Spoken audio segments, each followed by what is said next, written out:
जय साई राम साथियों, आपके साई आंटी आपके रूबरू लेकर के एक बहुत ही सुंदर चमत्कार, जो कि एक भक्त हैं, मैं नाम नहीं ले रही हूँ उनका, बहुत अच्छी भक्त हैं। तो साथियों, हुआ यूँ कि अभी मैं विजयदशमी पर, दशहरे पर गई हुई थी शिरडी में। तो मेरे पास फ़ोन आया एक डिवोटी का कि आंटी आप मेरे लिए शिरडी से एक छोटी सी मूर्ति के रूप में बाबा का स्वरूप ले आना। तो मैंने कहा बेटा मैं तो ज़्यादा जा कर के ना शॉपिंग नहीं करती हूँ। कुछ लोग मुझे लिख देते हैं कि आंटी हमारा भंडारा करवा देना, उनका मैं भंडारा कराती हूँ। कुछ लोग कहते हैं आंटी हमारी लकड़ी डलवा देना, उनकी भी लकड़ी डलवाती हूँ। कुछ लोग मैसेज करते हैं मेरे व्हाट्सएप पर, कुछ लोग फ़ोन करते हैं, फ़ोन में कम उठा पाती हूँ इसलिए मैसेज आते हैं। और मैं एक डायरी बनाकर हमेशा अपने साथ ले जाती हूँ शिरडी में, और सबकी जो भी इच्छा होती है, किसी की कोई अरदास होती है, दुआ होती है, कोई प्रार्थना होती है, मैं सब डायरी में नोट कर लेती हूँ और बाबा जी के समक्ष जितना मैं कर पाती हूँ ज़रूर करती हूँ। और साथियों, मुझे ये काम करना अच्छा भी बहुत लगता है। हाँ, बाज़ार में घूमना, शॉपिंग करना मुझे कम पसंद है। मुझे लगता है कि उतनी देर में तो मैं भंडारा हो जाएगा, उतनी देर में तो मैं लकड़ी डलवा लूँगी, इतनी देर में बाबा के प्रदर्शन कर लूँगी, है ना। तो उन्होंने मुझसे बहुत ज़्यादा रिक्वेस्ट की, तो मैं फिर उनको मना नहीं कर पा रही थी, कुछ परिस्थितियाँ उनकी ऐसी हैं। मैंने कहा अच्छा बेटा मैं ले आऊँगी तुम्हारे लिए।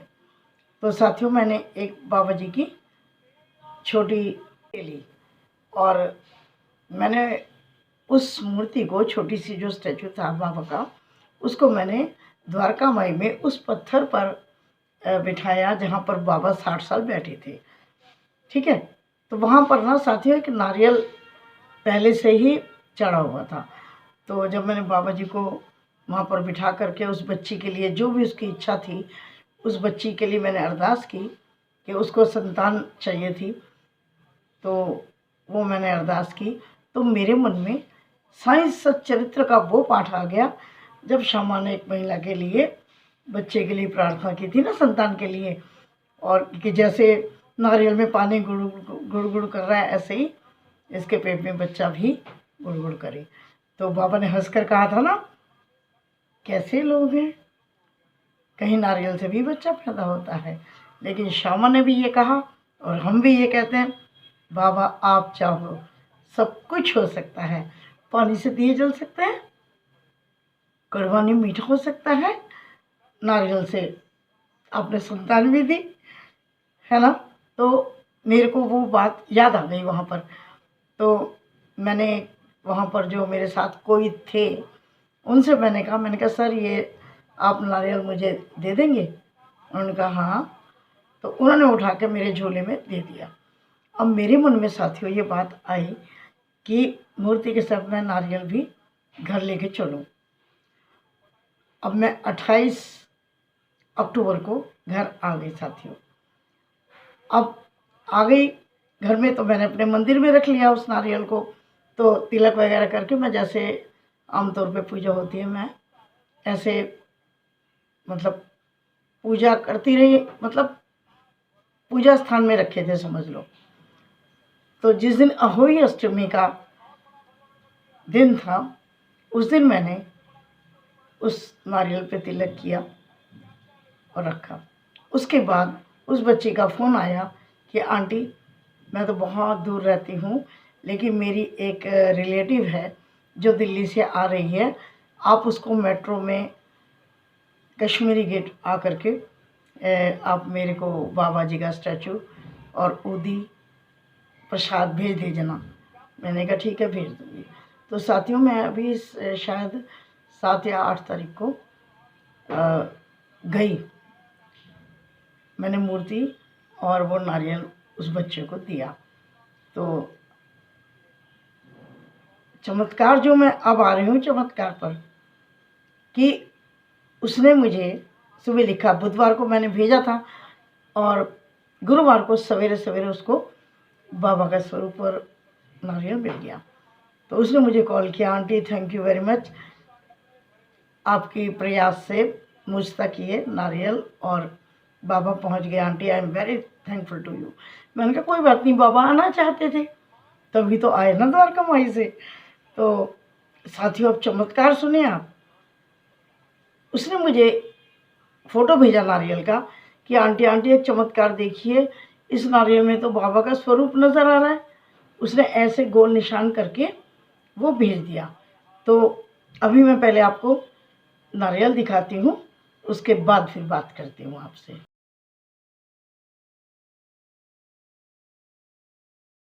ठीक है साथियों, आपने देखा नारियल उसने गोला बना के भेजा कि इसमें बाबा के दर्शन हो रहे हैं। तो साथियों मैंने क्या किया, मैंने अपने कम से कम 30-35 डिवोटीज़ को वो फ़ोटो भेजी कि भाई आप देखो इसमें क्या किसी को कुछ नज़र आ रहा है। मैंने ये नहीं लिखा इसमें बाबा नज़र आ रहे हैं या नहीं आ रहे हैं, मैंने सिर्फ ये लिखा क्या आपको इसमें कुछ नज़र आ रहा है। तो सबने लिखा कि हाँ आंटी इसमें तो स्पष्ट रूप से बाबा नज़र आ रहे हैं। केवल एक डिवोटी ने लिखा कि आंटी मुझे तो कान्हा नज़र आ रहे हैं। मैंने कहा चलो कुछ तो नज़र आ ही रहे हैं। तो साथियों एक जो भक्त है रश्मि नोएडा, उसने उस गोले के अंदर एक और छोटा ग्रीन कलर का गोला बना दिया और नीचे लिखा कि आंटी देखिए मुकुट वाले बाबा हैं, मुकुट भी है। तो जो फर्स्ट डिवोटी ने बाबा का चेहरा देख करके इस तरह से राउंड किया था रेड, उसी पर रश्मि नोएडा ने छोटा सा ग्रीन कलर का सर्कल बना के लिखा कि आंटी ध्यान से देखिए मुकुट वाले बाबा हैं, मुकुट भी है।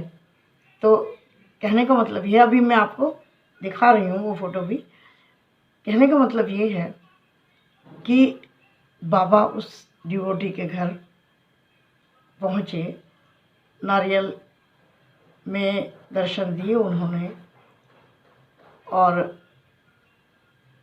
वो डिवोटी तो मतलब इतना मुझे फ़ोन कर करके मतलब समझ लीजिए कि इतनी भावुक हो रही थी कि वो लगभग रो रही थी कि द्वारका माई से बाबा मेरे घर तक आए, क्योंकि उन्होंने मुझे एक बार स्वप्न में भी कहा था कि मैं किसी न किसी रूप में तुम्हारे पास आऊँगा, क्योंकि आंटी मैं नहीं जा रही हूँ शिरडी।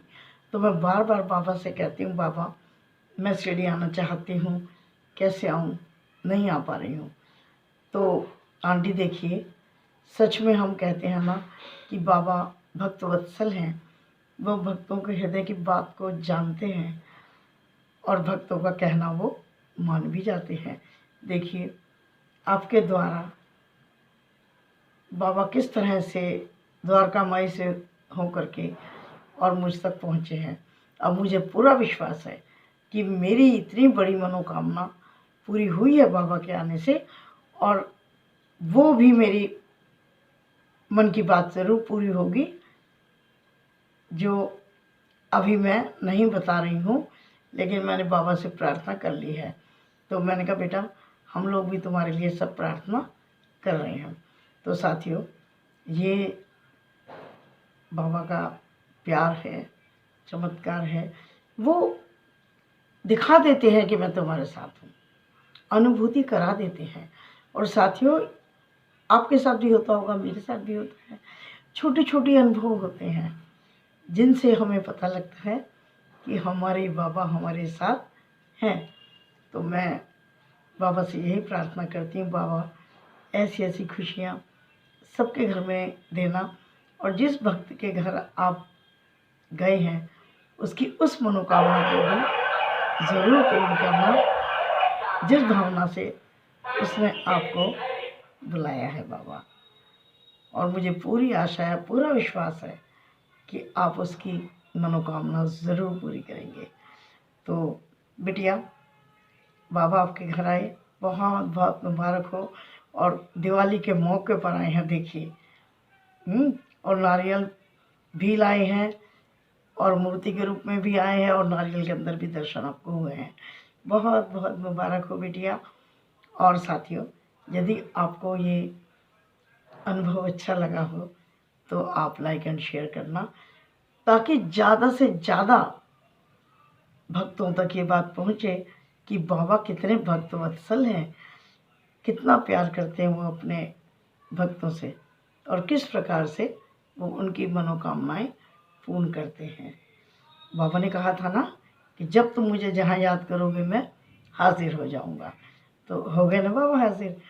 और हाँ साथियों, यदि आप साईं आंटी चैनल पर नए हैं तो मैं हमेशा ये हाथ जोड़कर निवेदन करती हूँ कि एक बार आप साईं आंटी चैनल को विज़िट कर लीजिएगा और आपको लगे कि आपकी साईं आंटी यानी कि मैं कुछ अच्छा करने का प्रयास कर रही हूँ, तो आप मुझे सब्सक्राइब, लाइक एंड शेयर कर देना।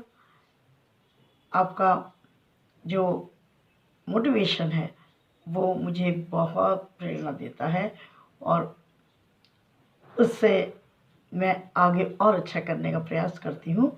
तो कमेंट में अपने राय दीजिएगा कि मैं और अच्छा काम कैसे कर सकती हूँ।